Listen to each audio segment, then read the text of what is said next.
आपलं महाराष्ट्र हे देशाचं आर्थिक इंजिन आहे हे आपण सर्व जाणतोच. पण सध्या महाराष्ट्राचा विकास केवळ मुंबई पुण्यापुरता मर्यादित न राहता राज्याच्या कानाकोपऱ्यापर्यंत पोहोचला आहे. नवीन महामार्ग, आंतरराष्ट्रीय विमानतळ आणि मोठमोठ्या औद्योगिक प्रकल्पामुळे काही जिल्हे आता विकासाच्या बाबतीत अनपेक्षित झेप घेत आहे. आजच्या व्हिडिओमध्ये आपण अशाच 10 जिल्ह्यांबद्दल बोलणार आहोत जे सध्या महाराष्ट्रात सर्वात वेगाने विकसित होत आहेत. या यादीत तुमचा जिल्हा कितव्या क्रमांकावर येतोय हे मला कमेंट करून सांगा. चला तर मग सुरुवात करूया. सोलापूर जिल्हा म्हटलं की डोळ्यासमोर फक्त चादरी येतात, पण हा जिल्हा त्यापेक्षा कितीतरी मोठा आहे. भीमा नदीच्या खोऱ्यात वसलेला हा जिल्हा आता स्मार्ट जिल्हा म्हणूनही ओळखला जातोय. इथल्या पंढरपूरच्या विठुरायामुळे धार्मिक पर्यटनाला तर महत्त्व आहेच, पण आता सोलापूर पुणे हायवेमुळे इथला व्यापार वाढला आहे. सोलापूरचा टेक्स्टाईल उद्योग आता फक्त स्थानिक राहिला नसून तो आता सातसमुद्रापार गेला आहे. जिल्ह्यातील माळशिरस, बार्शी यांसारख्या तालुक्यांमध्येही शेतीही प्रगत होत आहे. उजनी धरणामुळे इथल्या शेतीला पाणी मिळालं आणि त्यामुळे सोलापूर फक्त कोरडा जिल्हा राहिला नाही. इथल्या रेल्वे मार्ग आणि लॉजिस्टिक पार्क्समुळे भविष्यात हा जिल्हा व्यापाराचं एक मोठं केंद्र बनणार आहे. कोल्हापूर जिल्हा म्हणजे महाराष्ट्राचा स्वाभिमान, पण कोल्हापूर म्हणजे फक्त तांबडा पांढरा रस्सा आणि कुस्ती नाही, तर हा जिल्हा आर्थिकदृष्ट्या आता सक्षम होत आहे. इथली पंचगंगा नदी आणि सुपीक जमिनीमुळे ऊस शेती आणि दूध उत्पादनात कोल्हापूर नंबर 1 वर आहे. कागल आणि हातकणंगले इथल्या MIDCमध्ये हजारो कारखाने आहेत जिथे गाड्यांचे पार्ट्स बनतात. कोल्हापुरी चप्पल आणि साजाला आता जागतिक मागणी आहे. इथलं विमानतळ आंतरराष्ट्रीय दर्जाचं होत असल्यामुळे इथला माल थेट परदेशात जाणार आहे. कोल्हापूरच्या माणसांचा रांगडा स्वभाव आणि इथलं शिक्षण क्षेत्र यामुळे हा जिल्हा दक्षिण महाराष्ट्राचं पॉवर हाऊस बनला आहे. अहिल्यानगर जिल्हा हा क्षेत्रफळाने इतका मोठा आहे की यात 2 जिल्हे मावतील. समृद्धी महामार्ग इथून गेल्यामुळे जिल्ह्याचा चेहरामोहरा पूर्ण बदलला आहे. शिर्डीच्या साईबाबांमुळे या जिल्ह्याचं नाव जगभर आहेच, पण आता संगमनेर आणि राहुरी यांसारख्या भागात फूड प्रोसेसिंगचे मोठे प्रकल्प येत आहेत. इथली साखर कारखानदारी संपूर्ण देशात प्रसिद्ध आहे. इथल्या लोणी आणि कोपरगावसारख्या भागात शिक्षणाची मोठी केंद्र तयार झाली आहेत. हा जिल्हा येत्या काळात उद्योगांच्या बाबतीत पुण्याला चांगलीच टक्कर देणार आहे. मुंबईच्या शेजारी असलेला पालघर जिल्हा सध्या विकासाच्या लाटेवर आहे.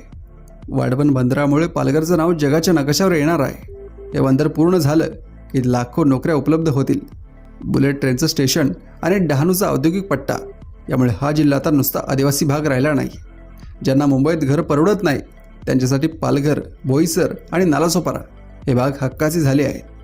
इथला समुद्र किनारा आणि तिथलं पर्यटनही आता व्यावसायिक रूप घेत आहे.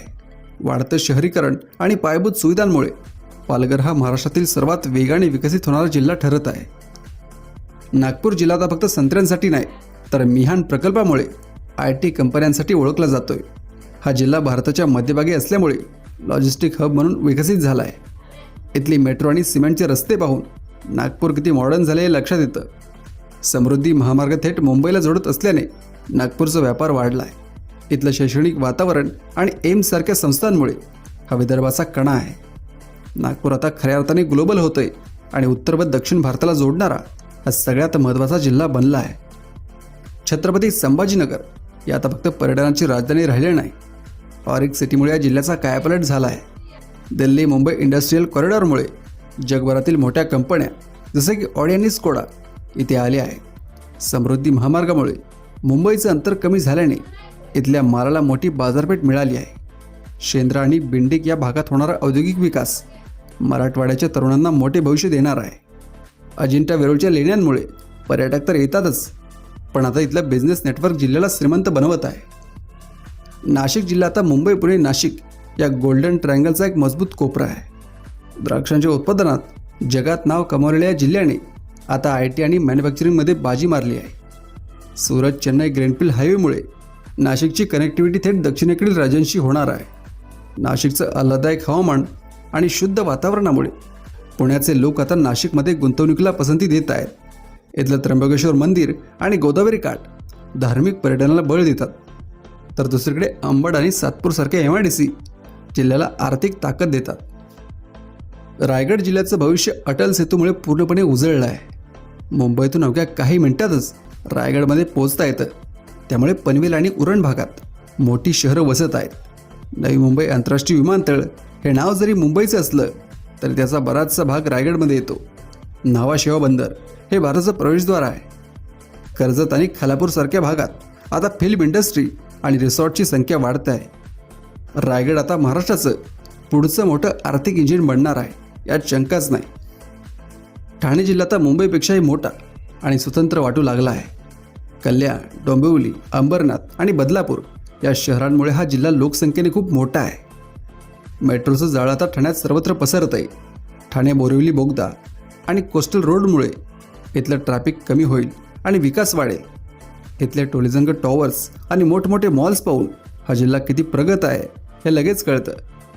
समृद्धी महामार्ग ठाण्याला जोडला गेल्याने विदर्भातून थेट माल येथे पोहोचणार आहे. राहण्यासाठी आणि व्यवसायासाठी ठाणे आता लोकांची पहिली पसंती आहे. पुणे जिल्हा म्हणजे महाराष्ट्राच्या प्रगतीचा चेहरा. आशियातलं सर्वात वेगाने वाढणारं शहर म्हणून पुण्याकडे पाहिलं जातं. हिंजवडीतील IT हब आणि चाकणचं ऑटोमोबाईल हब यामुळे जिल्ह्याला जागतिक ओळख मिळाली आहे. पुण्याची मेट्रो, नवीन रिंग रोड आणि पुरंदरमुळे होणारं विमानतळ यामुळे पुण्याचा विस्तार आता साताऱ्याच्या सीमेपर्यंत पोहोचला आहे. शिक्षण, संस्कृती हे तर आहेच, पण आता पुणे हे स्टार्टअप कॅपिटल म्हणून उदयास येत आहे. लोणावळा, खंडाळा यांसारखी पर्यटन स्थळं आणि मुळशी मावळची निसर्ग संपदा यामुळे पुणे जिल्हा या लिस्टमध्ये नंबर 1ला येत आहे. मित्रांनो, हा व्हिडिओ पाहून अनेकांना प्रश्न पडला असेल की महाराष्ट्राच्या विकासाची चर्चा सुरू असताना मुंबई या यादीत का नाही? तर याचं कारण खूप साधं आणि तांत्रिक आहे. पहिली गोष्ट म्हणजे मुंबई शहर आणि मुंबई उपनगर हे जिल्हे आधीच पूर्णपणे विकसित झाले आहेत. विकास तिथे होतो जिथे मोकळी जमीन उपलब्ध असते. मुंबईत आता नवीन उद्योग किंवा मोठे कारखाने उभे करायला जागा शिल्लक नाही. तिथे जे काही सुरू आहे ते म्हणजे जुन्या गोष्टींचं नूतनीकरण किंवा आहे त्या पायाभूत सुविधांचा विस्तार. दुसरी महत्त्वाची गोष्ट म्हणजे सॅच्युरेशन पॉईंट. मुंबई आता एका अशा टप्प्यावर पोचली आहे जिथे लोकसंख्या आणि गर्दीचा ताण प्रचंड वाढला आहे. त्यामुळे आता सरकार आणि मोठे उद्योगपती आपला मोर्चा मुंबईकडून इतर जिल्ह्यांकडे वळवत आहेत. जेव्हा आपण वेगाने विकसित होणारे म्हणतो तेव्हा आपण अशा जागा बघतो जिथे ग्रोथ रेट जास्त आहे. आज रायगड, ठाणे किंवा पालघर वेगाने वाढत आहेत कारण तिथे नवीन विमानतळं, नवीन पोर्ट्स आणि नवीन शहरे वसवली जात आहेत. मुंबई हे आधीपासूनच जागतिक केंद्र आहे, पण आता विकासाची खरी लाट ही मुंबईच्या बाहेर असलेल्या जिल्ह्यांमध्ये पाहायला मिळते. म्हणूनच मुंबई या शर्यतीत नसून ते आता इतर जिल्ह्यांना मार्ग दाखवण्याचं काम करते असं म्हणणं जास्त योग्य ठरेल.